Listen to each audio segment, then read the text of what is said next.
இப்போ நம்ம வீட்டில் இருக்க பொருட்களை வச்சு ஒரு போண்டா பண்ண போகிறோம். இது வந்து கோதுமை மாவு, இது வந்து இட்லி மாவு ஒரு கைப்பிடி அளவு எடுத்திருக்கேன். கோதுமை மாவு கொஞ்சம் போட்டுக்கிறேன். கடல மாவு வந்து ஒரு 3 ஸ்பூனு,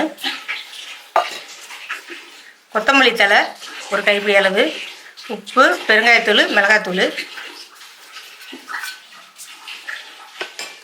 இதெல்லாம் பல்லாரி வெங்காயம் நல்ல நீட் நீட்டமாக கட் பண்ணி வச்சுருக்கேன். அதையும் இதில் போட்டுடலாம். எல்லாத்தையும் சேர்த்து பண்ணுங்க.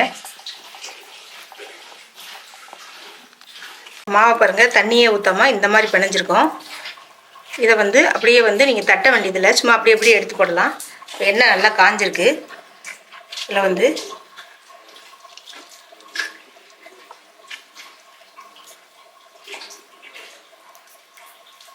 இந்த மாதிரி போட்டுருங்க.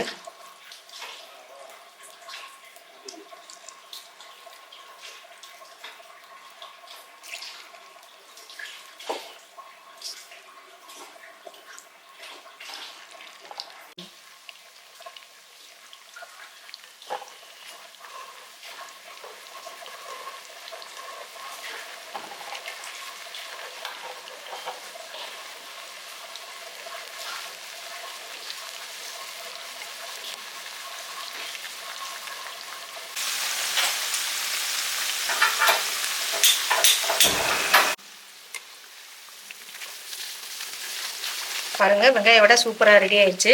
நம்ம வீட்டில் இருக்க கோதுமை வச்சு இந்த மாதிரி வடை பண்ணிட்டோம்.